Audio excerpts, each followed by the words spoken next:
晚安，欢迎回到异色档案，我是 DK。因为现在录影时候是过年期间，刚好是大年初二，所以我们讲比较轻松的话题。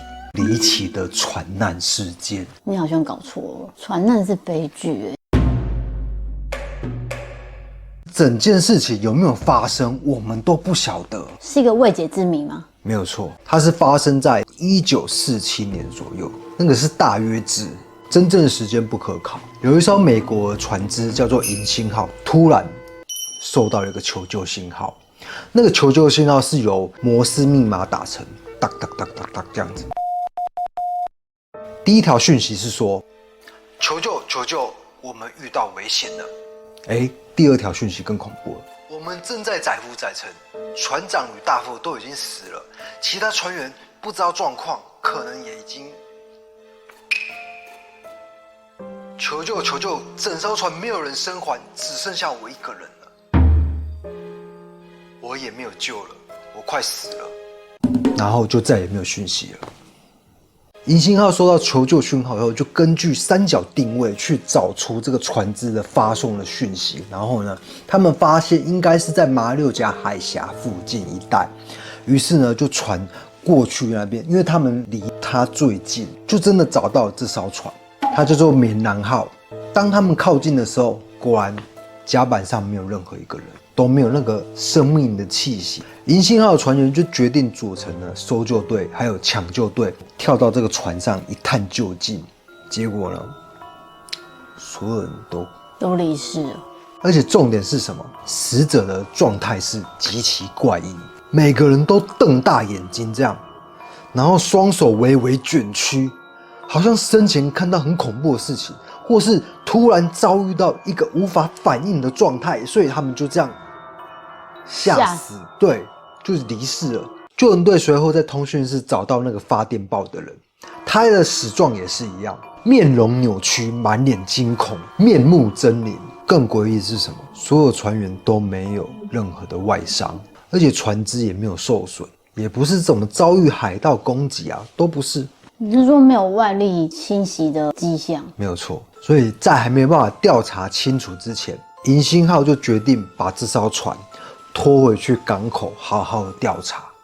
所以他们就拿那个缆绳就勾好船只，然后这样拖，再拖拉到一半的时候，突然甲板下方，我说被拖的船，就是被救援那艘船呢，冒出了火花，然后还有浓烟，砰一声，整艘船爆炸。银星号的船员眼睁睁的看着那艘船沉到海底，到底是怎么一回事呢？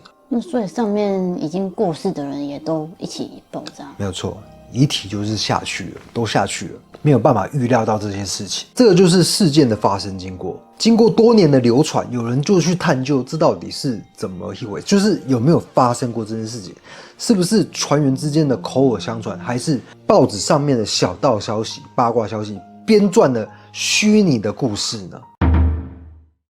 他们发现跑去救援的银星号是真实存在的，的确有登记到这艘船。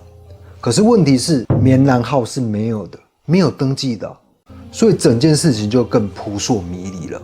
不过有人提出一个很有力的说法，是不是非法的？你怎么知道？我猜的。对，有可能，因为走私的船只根本不会去跟政府或是有关单位登记他的船名嘛，所以有可能是非法。就是这样说，就是他是走私的，专门他是专门走私的船，所以有可能完全没有登记，不知道这个船的存在。我觉得重点是他到底载的是什么？为什么会爆炸？为什么所有船员好像突然很惊恐的离世？一定跟他们的货物有关。所以有3个说法，可能是氢化钾与硝酸甘油的混合物，就是化学品让它爆炸了。对，因为那个海是起起伏伏，所以可能有一些撞击打翻了。那如果你没保存好的话，砰一声，第一个船员中毒了，第二个后续引起了爆炸，这是有可能的。他们后来调查发现，这个棉兰号是从中国的某个不知名港口出发的。日本军队在战争期间呢，在中国有使用很多的神经毒素。美国人想要研究这些神经毒素，就找了一艘没有登记的船，来载运这些神经毒素，想要到一个地方秘密的研究，但是过程可能保存不慎，所以造成了所有船员中毒，因此酿成了爆炸的意外。所以美国也不会承认有这件事情的发生。这艘船难为什么会公诸于世呢？最早是在有一家荷兰的报纸上面公开的。刚刚我们有说到，棉兰号有一艘救生艇消失了嘛，表示有一个生还者是坐船逃走的。这个生还者呢是真有其人，他是一个德国裔的人，他就跟一个意大利的传教士讲了这件事情。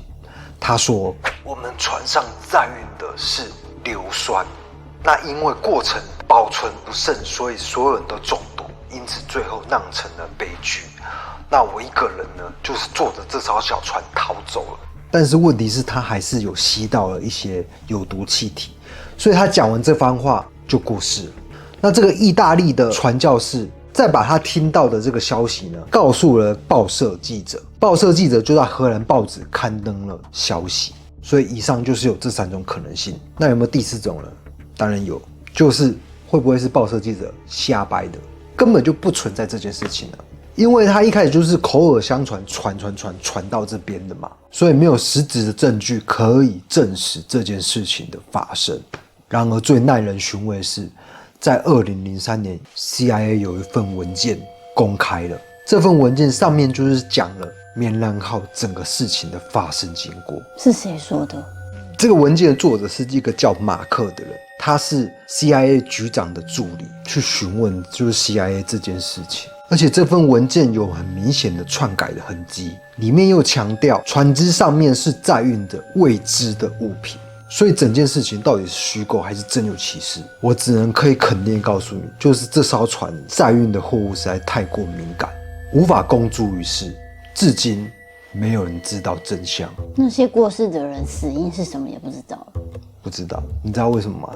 因为都炸啦。对，船后来爆炸，全部都沉下去，没办法调查，所以它有可能是一个都市传说，因为无法去证实了。